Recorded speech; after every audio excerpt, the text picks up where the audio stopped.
The automatic doors of the late-night pharmacy slid open with a weary hiss, spilling a rush of cold air into the fluorescent-lit room. Rachel Morgan stepped inside, clutching her 7-month-old daughter tight against her chest. Little Ava burned with fever, her cheeks flushed crimson, damp curls sticking to her temples. Each weak cry rattled through Rachel's bones like glass splintering. Her coat was soaked from the relentless New York rain, her hair plastered to her face, and in her trembling hand she carried a crumpled prescription, the only hope she had of easing her baby's suffering. The place was nearly empty, quiet except for the buzzing lights overhead and the rhythmic hum of a refrigerator filled with medicine. Only one tired cashier remained behind the counter. Rachel forced herself forward, rocking Ava gently, whispering soothing nonsense words that sounded hollow even to her own ears. "I need to fill this," she said, her voice breaking as she laid the damp slip of paper on the counter. "It's for my baby. She's got a fever, an ear infection. Please, she needs it tonight." The technician barely looked up, typed in the prescription, then said flatly, "That'll be 8640. The number hung heavy in the stale air. Rachel reached into her worn purse, pulling out a handful of crumpled bills and loose coins. She smoothed them on the counter with shaking hands, counting once, twice. 43, she whispered. "It's all I have. I get paid next week, but she needs this now." Ava let out a piercing cry, her tiny body convulsing in Rachel's arms. The clerk sighed. "I'm sorry, ma'am, we don't do partial payments. I can hold it for 24 hours if you want to come back." Rachel froze. For a moment her knees nearly gave out. It wasn't just the cost. It was the weeks of skipped meals to keep up with rent, the double shifts that left her dizzy, the pile of unpaid bills waiting at home. And now, this cruel wall between her daughter and the medicine that could bring relief. Tears burned her eyes as she whispered almost to herself, "Please, she's burning up." The clerk only shrugged. Ava whimpered louder, clutching weakly at her mother's collar. Rachel pressed a trembling kiss to her baby's damp forehead, whispering, "I'm trying, sweetheart. I'm trying." And then, from behind her came a low, steady voice that cut through the heaviness like a single thread of light. "I'll cover it. Charge it to me." Startled, Rachel turned. A man stood a few steps away, tall, broad-shouldered, his dark coat glistening with rain. His face was calm, but his eyes held a quiet fire, steady and kind. In that moment, Rachel didn't know his name, didn't know why he cared. All she knew was that a stranger had whispered the words she had prayed all night to hear. The rain had slowed to a mist by the time Rachel Morgan pushed open the door to her tiny basement apartment. The place always smelled faintly of damp carpet, and the thin walls did little to keep out the noise from upstairs. But tonight, none of that mattered. All that mattered was that Ava's cries had softened. The fever medicine was finally in her hands. She laid her daughter gently in the crib pushed against her bed, pulling a faded blanket over her tiny body. Ava whimpered once, then settled, her breath still raspy but steadier. Rachel brushed damp curls off her daughter's forehead, whispering, "It's okay, baby girl. You're going to be okay." Her own body sagged with exhaustion. For the first time in weeks, she allowed herself to breathe. It wasn't until she reached for the pharmacy bag that she noticed it. Tucked between the bottles of medicine was a small white business card. Elegant, understated, Callum Hayes, private line, for when you need to breathe. Rachel sat at the worn kitchen table under the yellow light of a crooked lamp, the card balanced between her fingers. The words caught her throat, for when you need to breathe. For so long, she had lived with the weight of holding everything together, rent, groceries, childcare, her own sanity. She had grown used to gasping for air, clawing her way through each day, always one step away from breaking. And tonight a stranger had given her daughter more than medicine. He had given Rachel something she hadn't felt in years, permission to believe she wasn't invisible. She pulled an old notebook from a drawer, tore out a sheet of lined paper and began to write. Her handwriting wavered, smudged by damp fingers, but her words were steady. "Dear stranger, you don't know me. Maybe you never will. But tonight, you helped me breathe again. Not just my daughter, you saved me too. You didn't swoop in like a hero, you didn't look at me with pity. You simply stood behind me and reminded me that I still mattered. Thank you." She paused, folded the letter carefully, and slipped it into an envelope. The next morning, she spent what little she had left on a single stamp, addressed it to the company printed on the back, Hayes Enterprises Midtown office, and mailed it before she could change her mind. Across the city, high above the streets in a glass-walled tower, Callum Hayes sat alone in his office late that night. His day had been filled with endless meetings, fake smiles, and voices that always wanted something from him. When his assistant had dropped the envelope on his desk earlier, he hadn't paid much attention. Now, with the office quiet and the city lights twinkling beyond the window, he finally opened it. The letter inside was short, anonymous, written in a woman's uneven script. He read it once, then again, and again. "You didn't save me. You reminded me I still mattered." The words struck like a thunderclap. Callum leaned back in his leather chair, the paper trembling in his hand. For a moment, the office around him disappeared. He was 8 years old again, lying on a narrow cot in the group foster home, fever blazing through his small body, sweat soaking his sheets. His chest rattled with each shallow breath. He had cried until his throat was raw, but no one came. Not really. A nurse had peeked in once, said casually, "You'll be fine," and left him alone in the dark. He remembered staring at the cracked ceiling, praying, though he wasn't sure to whom, that someone, anyone, would whisper the words he needed most. "I'll take care of it. You're safe." But the words never came. He had survived, yes, but the silence had carved itself into him, leaving a wound that no amount of success could cover. Now, decades later, he had spoken those very words to a stranger. "Charge it to me." And somehow they had landed in the exact place they were meant to. Callum exhaled slowly, pressing the letter flat against his desk as though afraid it might vanish. He read the line again aloud, his voice unsteady. "You reminded me I still mattered." His throat tightened. For years he had been surrounded by people, board members, investors, employees, yet he had never felt more alone. Money, power, prestige, they were armor, but they never touched the ache that lived deep inside.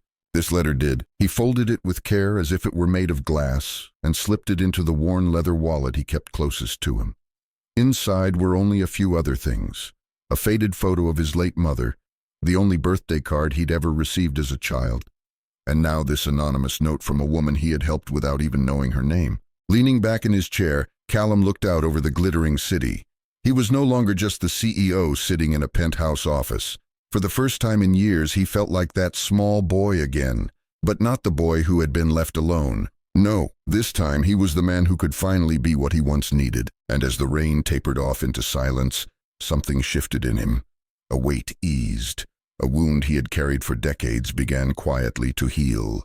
The morning rush always left Rachel Morgan's arms aching.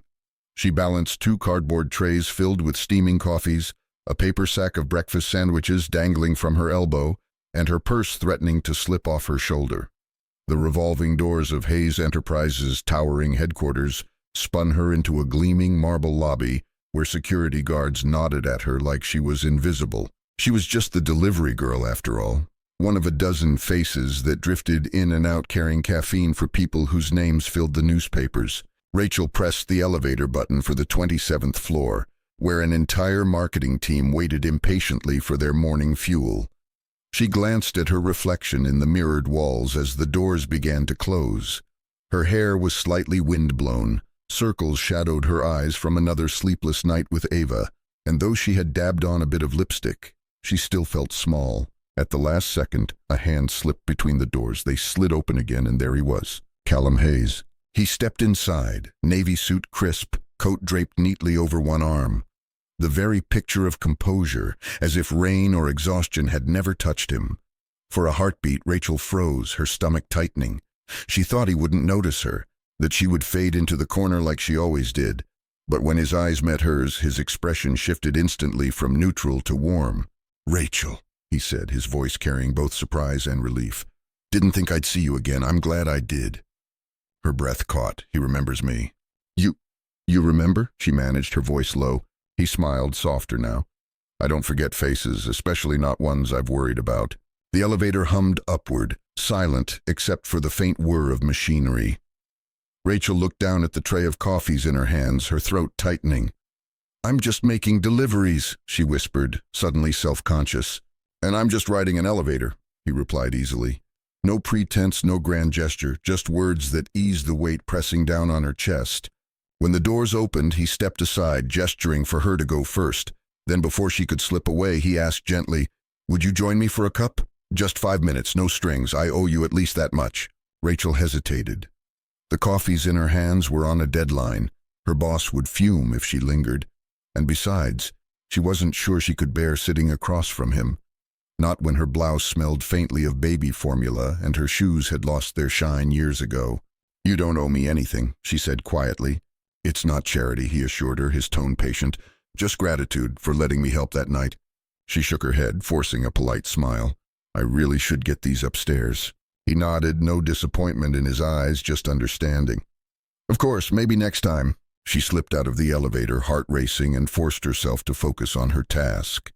10 minutes later, after handing out lattes and cappuccinos to impatient executives, Rachel descended back to the lobby.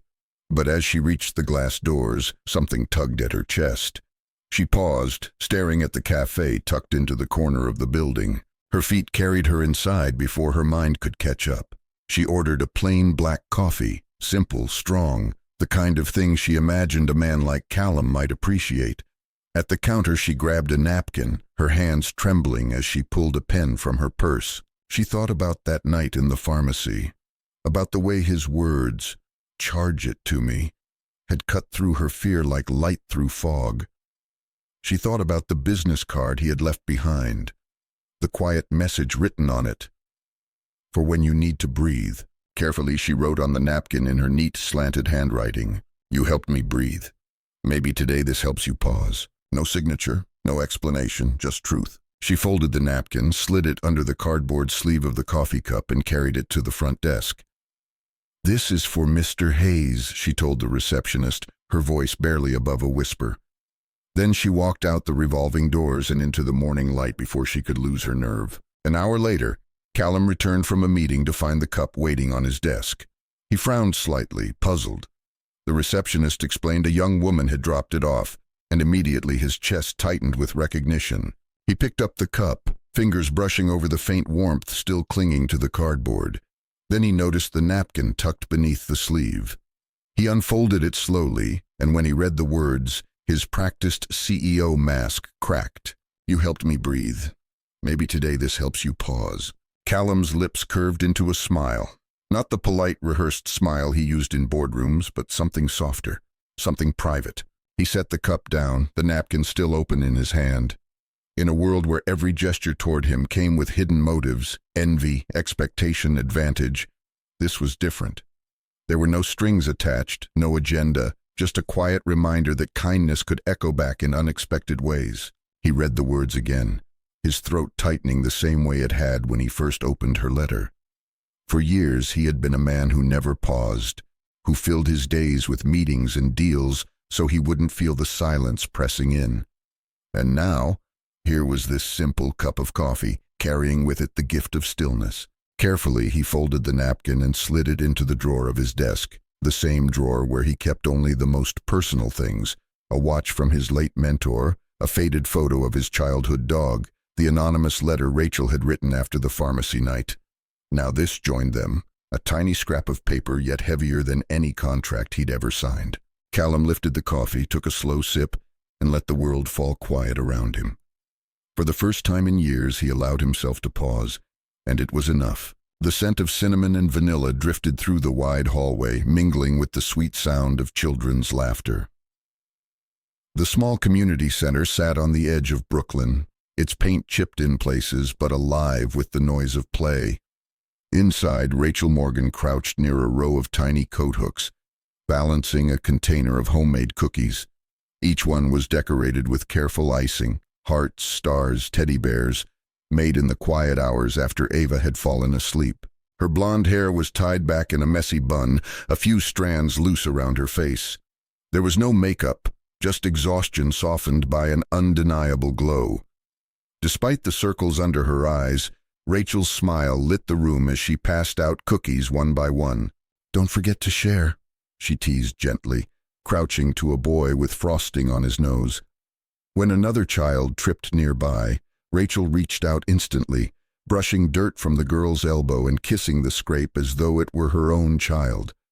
From the shadow of the doorway, Callum Hayes stood still, watching. He hadn't come here for her. The visit was meant to be routine: hand off a corporate donation, smile for a photograph, shake hands with the center's director. Then he had seen Rachel, and suddenly every plan he had unraveled. He remained in the hallway, unnoticed. His expensive shoes sank slightly into the worn carpet, his tailored coat hanging loose at his side. But none of that mattered.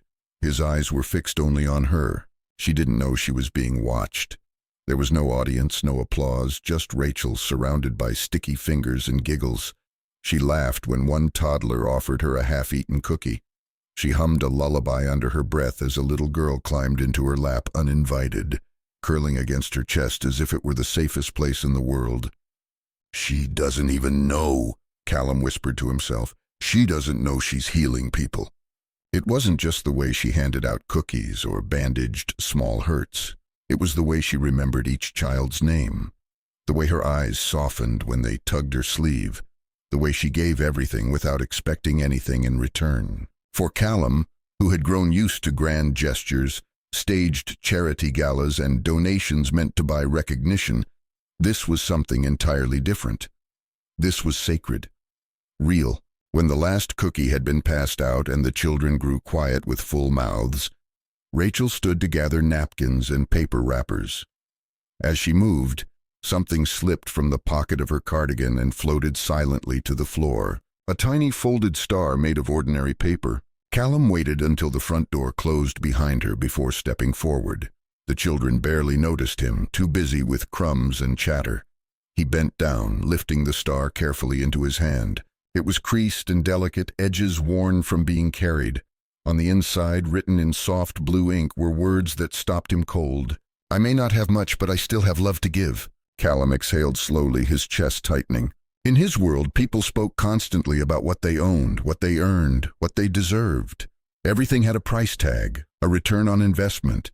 Yet here was a woman with so little, offering love like it was endless, like it was enough. He closed his fist gently around the star as though afraid it might dissolve. The weight of it was small, but it pressed into him harder than any deal he had signed. For a moment, Callum didn't feel like a CEO or a man whose name opened doors. He just felt human. And in that humanity, he felt something he hadn't dared admit in years: longing. Not for beauty or success, but for the kind of heart Rachel carried in silence, the kind that gave even when it had been broken. He slipped the origami star into his wallet, tucking it beside the anonymous letter she had once written him and the napkin note she had left with a cup of coffee. The collection was small, yet each piece carried more weight than his entire portfolio. When he left the community center that afternoon, Callum didn't make the expected speech. He didn't pose for photographs or shake the director's hand too long. He simply signed the donation paperwork quietly, slipped out the side door, and stepped into the late afternoon air with the star in his pocket. As he walked down the sidewalk, the hum of traffic loud in his ears, he knew something had shifted. He didn't just admire her anymore. He didn't just feel gratitude. What was growing inside him was deeper, scarier, and more dangerous in the best way. Callum had built a life surrounded by walls: wealth, power, reputation. But here was Rachel Morgan with no armor at all, showing him that love wasn't about what you had. It was about what you gave when no one was looking. And he realized with startling clarity he wasn't simply drawn to her. He was beginning to need her in a way that had nothing to do with circumstance and everything to do with heart. The late afternoon light spilled into Callum Hayes' corner office, tinting the polished mahogany desk and the towering shelves with a golden hue. The city stretched endlessly outside the window, but inside the air was calm, softened by the faint aroma of chamomile tea. Across from him sat Rachel Morgan, hands folded nervously in her lap. She wore a simple blouse under a cardigan with a loose button, and her braid had loosened in the wind, strands falling across her cheeks. She looked like someone who tried to shrink into the edges of a room, someone who carried quiet strength without ever asking anyone to notice. Callum handed her a mug. "It's chamomile," he said with a small smile, a little less intense than what they served downstairs. Rachel chuckled softly, her eyes flicking up to meet his for the briefest moment.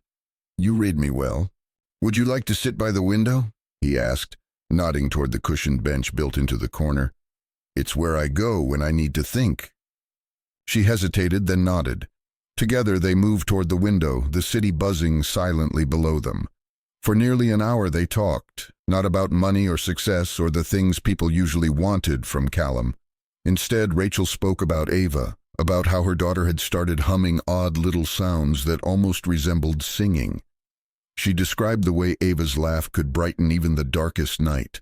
Her face lit up as she spoke, her hands unconsciously moving as if cradling the stories themselves. Callum mostly listened, offering the occasional comment, careful not to interrupt her rhythm. He found himself memorizing the sound of her laughter, the way her eyes softened when she mentioned her daughter. When it was finally time for her to leave, Rachel stood, smoothing the front of her cardigan. "Thank you," she said shyly, "for the tea. And for being kind." Callum smiled, his voice gentle. "Thank you for saying yes." She turned toward the door, but as it clicked shut behind her, Callum noticed a folder left near her chair. He reached for it, expecting invoices or work notes.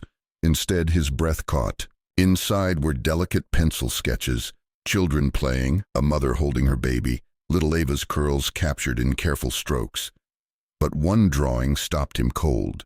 It was the pharmacy, him holding Ava against his chest, her tiny head resting on his shoulder, bathed in a shaft of soft light.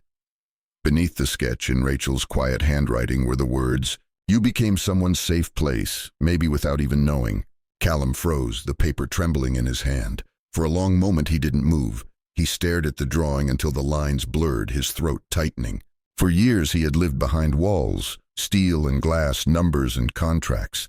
He had been the one people feared, the one they respected from a distance, but never the one they trusted with their trembling child, never the one called safe. Yet here it was, etched in pencil by a woman who had no reason to flatter him.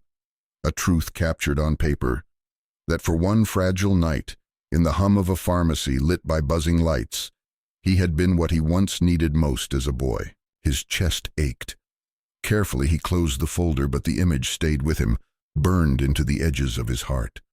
He stood, crossed the room, and pulled a frame from the shelf where he usually displayed awards.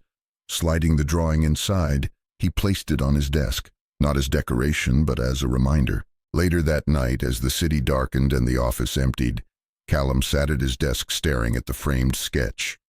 His phone buzzed with messages, board updates, investment figures, social invitations. He ignored them all. Instead, he opened a new message to Rachel. "How's Ava feeling today?" he typed. He hesitated, then sent it. No pressure, no expectation, just presence. There was no reply. The next day he sent another. "The world feels a little warmer with you in it." Again silence. But he kept sending them anyway. Small notes, a photo of the park with sunlight pouring through the trees, a line from a poem, a silly joke about chamomile tea. They were never long, never demanding, just steady. Rachel read them all. Sometimes she smiled. Sometimes tears welled in her eyes. But she never replied. Not because she didn't care, because she cared too much. Deep down, she feared what it meant to let someone like him all the way in. Yet Callum never stopped. He didn't push, he didn't pry, he just stayed, like the drawing said, her safe place. And when the office grew silent and the night pressed against the windows, Callum would glance at that framed sketch, whispering to himself words he had never said out loud. Maybe I needed her to remind me that I could be safe too. The cafe smelled of roasted beans and cinnamon, but for Rachel Morgan, the air felt heavy. She had just finished wiping down tables when two coworkers walked in from their break, voices carrying just enough for her to hear. "Did you hear?" one whispered, stifling a laugh. "That billionaire Hayes. Apparently he's been seen with Rachel." The other snorted. "You're kidding. She's sweet, but come on. She brings her baby to her shift. She's not exactly boardroom material." Rachel froze, her hands tightening around the rag she held. Their laughter cut through her like glass. She turned away before they could see the sting on her face. Her chest tightened, and every old voice she had fought to silence came rushing back. Her mother's sharp words, "You'll never deserve a good man." The world's mocking tone, too poor, too plain, too much baggage. That night, after Ava finally drifted to sleep with her stuffed rabbit clutched tight, Rachel sat on the edge of the mattress. The whispers still rang in her head, louder than the rain outside. She brushed a strand of hair from her daughter's cheek and whispered, "You deserve the world, baby girl. Even if I'm still learning how to believe I do too." Her phone buzzed, a message from Callum Hayes. "Maisie's lucky to have you. I hope one day you see what I see." Rachel closed her eyes, her throat burning. She wasn't ignoring him because she didn't care. She was silent because she cared too much. Some part of her couldn't believe that someone like him could see someone like her and still want to stay. She had learned how to survive, but not how to receive. Not yet. So she typed slowly, every word chosen with care, her heart pounding as she pressed send. "I need to learn how to stand before I can walk beside you." Across the city in his penthouse apartment, Callum stared at the message long after his screen dimmed. He read it once, then again, then a third time. The silence of the room wrapped around him like fog. He didn't reply. He knew not to. Rachel wasn't walking away from him, she was walking toward herself. And so he let her. 2 days later, Rachel quit her cafe job. She used what little she had saved, along with a local grant, to enroll in online classes for early childhood education. The nights were long, studying after Ava was asleep, her eyes burning from fatigue. To make ends meet, she baked banana bread, peanut butter cookies, blueberry muffins. On Saturdays, she set up a small table at the local market, Ava beside her in a stroller. Customers came for the sweets, but stayed for Rachel's gentle smile and Ava's giggles. Each morning, she and Ava walked to the park. Some days, Rachel jogged while Ava hummed in her stroller, little arms waving at the passing trees. Other days, they sat beneath the oak trees, reading picture books, eating fruit, and sharing stories. Change didn't happen overnight. There were days Rachel doubted herself, nights she cried quietly into her pillow, but slowly something in her began to shift. One afternoon, as she helped an elderly woman cross the street, the woman paused, resting a frail hand over Rachel's heart. "You move like someone who's decided she matters," she said. Rachel smiled through sudden tears. She still had bad days, but now they no longer undid her. What she didn't know was that Callum was still near. He never interfered, never crossed the lines she had drawn. But sometimes he walked the outer paths of the park, coat collar turned up, just to hear Ava laugh. Once, he sat quietly on a bench, watching Rachel lift her daughter high into the air, her laughter carrying across the grass. He saw her kneel to tie a stranger's shoe, help a child collect fallen leaves, listen patiently to endless little stories. And then one afternoon, Ava spotted him.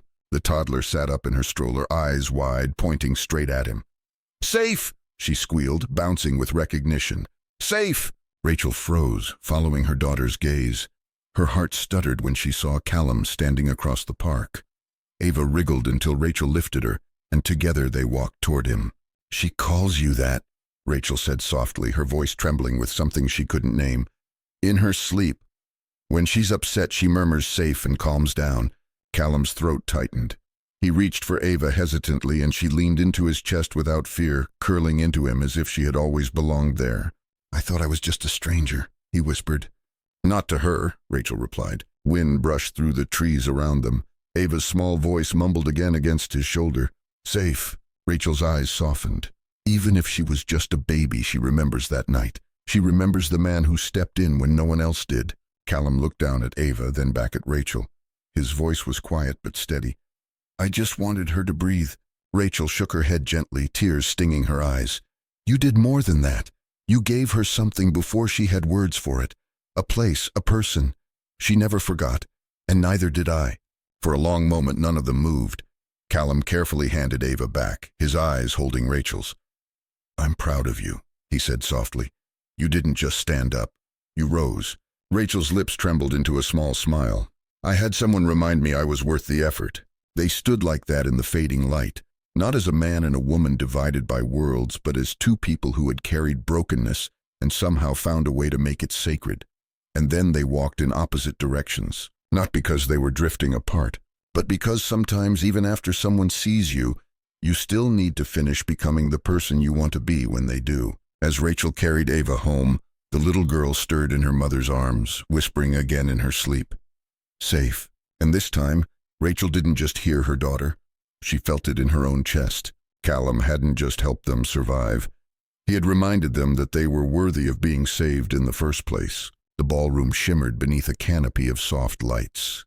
Crystal chandeliers sparkled above tables draped in white linen, while floral centerpieces gave off the faintest scent of lilies.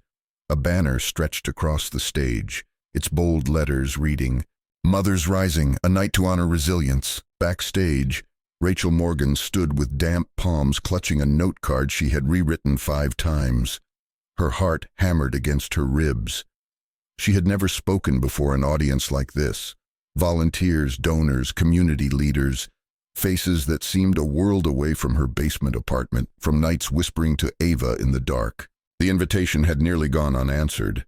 She'd almost said no, convinced she wasn't the type of woman people wanted to listen to. But then she read the last line. "Your story could be the reason another mother chooses to keep going." And that was enough. She peeked through the curtain. The seats were filled, and right there, in the center of the front row, sat Callum Hayes. Navy suit, open collar, no tie. Calm, focused, but his eyes found hers instantly. And in them, Rachel saw words he didn't need to say. "I'm here." Her name was called. Applause rose. Rachel stepped onto the stage, her heels clicking softly against the polished wood. She adjusted the microphone, her throat tight. "I'm not a speaker," she began, her voice trembling slightly. "I'm not used to spotlights or microphones, but I do know something about quiet battles." The room hushed. Rachel took a breath. "I know what it feels like to hold a sick child in the middle of the night and not know how you'll make it through the morning. My name is Rachel Morgan. I'm a single mom to a baby girl named Ava. And not long ago I was standing in a pharmacy holding her while she burned up with fever, and I couldn't afford the medicine she needed." Her voice cracked, but she didn't stop. "I thought I'd have to walk out of that store and hope she'd survive the night, but then a stranger stepped forward and said 4 words that changed everything. 'Charge it to me.'" Gasps rippled through the audience. Rachel glanced down at her note card. Then, with steady hands, she folded it in half and set it aside. She didn't need it anymore. "That act saved my daughter's life," she continued. "But what he did after, that mattered even more. He didn't disappear. He didn't let kindness be a one-time thing. He quietly reminded me over and over that I mattered, even when I couldn't believe it myself. That's what saved me." Her gaze flickered to the front row. Callum's eyes glistened. His fingers were laced tightly in his lap, but his expression was unwavering. "I used to think survival was enough," Rachel said softly. "But I've learned healing takes more. It takes someone believing in you before you believe in yourself. I used to walk through this world like I was borrowing space. Now, I teach my daughter that she belongs here, and I remind myself of the same thing every single day." The applause began quietly, then swelled until the entire ballroom echoed with it. Rachel stepped back from the mic, her hands trembling, but this time not from fear, from release. Before she could leave the stage, Callum rose from his chair. The room stilled as he walked up the steps, his presence commanding but his movements gentle. He met her in the middle of the stage, his hand reaching for hers. The moment their fingers touched, the space between them vanished. He turned toward the audience, his voice low but clear. "I thought I saved them," he said simply. "But the truth is, they saved me first. Because when you've spent most of your life feeling unseen, meeting someone who truly sees you, it changes everything." He turned back to Rachel, his words now only for her. "You reminded me that healing isn't about hiding from the past. It's about finding someone who makes the future worth walking toward." Rachel's eyes shimmered, but she didn't cry. Not tonight. Tonight she stood in the light, and she did not shrink. The ballroom erupted into applause again, longer, louder, deeper. People rose to their feet, not in excitement, but in reverence. Rachel glanced at Callum, her hand still in his. For the first time she didn't feel like the girl who barely made it through the pharmacy door, or the woman whispered about behind her back. She felt like someone worthy of standing on that stage, not because of his presence, but because of her own. As the ovation continued, Callum leaned close enough for only her to hear. "Whatever comes next," he whispered, "we face it together." Rachel smiled, her voice steady, certain. Together. And in that moment, under the bright lights, in front of strangers who now knew her name, the quiet bond between a single mother and a lonely CEO became something undeniable. Not a charity story, not a transaction. A beginning. The seasons had turned twice since that night in the ballroom, And life for Rachel Morgan had found something steadier, softer. On a quiet suburban street, tucked behind a picket fence painted pastel blue, stood a small preschool. The wooden panels were stamped with tiny handprints in every color, and laughter spilled from the yard where children chased one another across the grass. Above the doorway hung a simple sign, hand-painted with care. Little Roots Learning, where every child belongs. Inside, Rachel crouched near a row of shelves, gently lining up tiny shoes. A diploma, freshly framed, hung proudly on the wall. Bachelor of Early Childhood Education with honors. What had once been an abandoned flower shop now pulsed with new life. Children's songs, paper suns taped to windows, and walls filled with color. What no one knew, except the landlord and her heart, was that the down payment had come quietly from Callum Hayes. His name was nowhere on the paperwork, but his faith was in every corner of the space. He had believed in her before she had learned to believe in herself, and the school stood as proof. That Friday, classes ended early for a long weekend. Rachel bundled Ava into the car and drove the short distance home. Their house sat on the edge of town, cozy and alive. Sunflowers grew tall by the porch. Seashell wind chimes clinked softly in the breeze. A wooden swing creaked as the late afternoon wind moved through it. The moment the car stopped, Ava, now nearly 2, tumbled out with a crayon-scribbled paper in her hand. "Mommy, safe, look!" she cried, her curls bouncing as she ran. Rachel bent down, catching her before she tripped. "What is it, baby?" Ava held the wrinkled drawing high. On the paper were 3 stick figures beneath a big oak tree. A little girl with curly hair, a woman with a ponytail, and a man in a long coat holding the child's hand. Above them, in messy crayon, were the words, "My family." Rachel's throat tightened. Her fingers trembled as she smoothed the paper, her eyes stinging at the sight of it. From the porch, Callum appeared, holding a glass of iced tea, sunglasses pushed back onto his head. He had been watching quietly, his smile widening as he saw them. "Safe, huh?" he teased as he stepped down, his voice warm. Ava barreled toward him, squealing, "Safe!" She launched herself into his arms, and Callum lifted her effortlessly, spinning once before pulling her close. "I thought that was my name now," he chuckled. "You changing it on me?" "No," Ava giggled, her tiny hands clutching his shirt. "You're safe forever." The words lingered in the air, heavier than she knew, but they wrapped around Callum's heart like a promise he had longed for his entire life.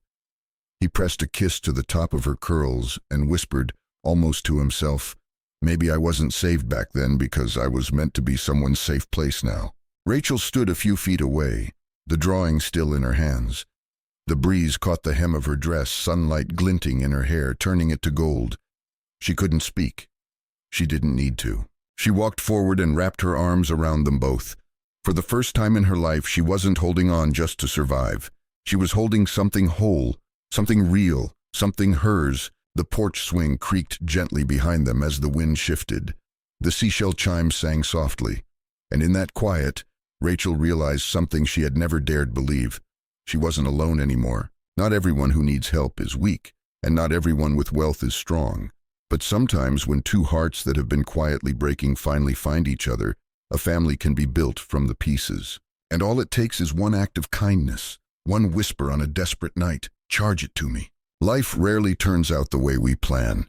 For Rachel, survival once meant counting crumpled bills at a pharmacy counter, whispering desperate prayers that her daughter would make it through the night. For Callum, success meant skyscrapers and contracts, yet it couldn't silence the echoes of a childhood where no one ever whispered, "I'll cover it." And yet, on a rainy night when despair seemed stronger than hope, 2 lives collided. What began as a simple act of kindness, 4 quiet words, "Charge it to me," became the thread that wove together a new story. Not one about charity or power, but about being seen when the world tells you that you don't matter. Rachel discovered that she was never too little for love, never too small for dreams that stretched beyond survival. She found her voice, her purpose, and her worth, not in perfection, but in persistence. And Callum discovered that wealth means nothing without connection, that true strength lies in the ability to show tenderness. Together, they built something neither of them thought they would find again. A family, not born from blood, but from choice, trust, and the courage to stay. The lesson is simple, but it cuts deep. Kindness heals. Sometimes it takes only one moment, one stranger who refuses to look away, for the course of a life to change. And sometimes what we give without expectation circles back to remind us that we too are worthy of being saved. So if you carry scars from being overlooked, if you've been told you don't belong, remember Rachel's journey. Remember that resilience isn't about never breaking. It's about piecing yourself back together and daring to believe that love can still find you. And if you ever stand behind someone fighting battles you can't see, choose compassion. You never know whose safe place you might become. If this story touched your heart, I'd love to hear your thoughts. Share your reflections in the comments. Your words might be the encouragement someone else needs tonight.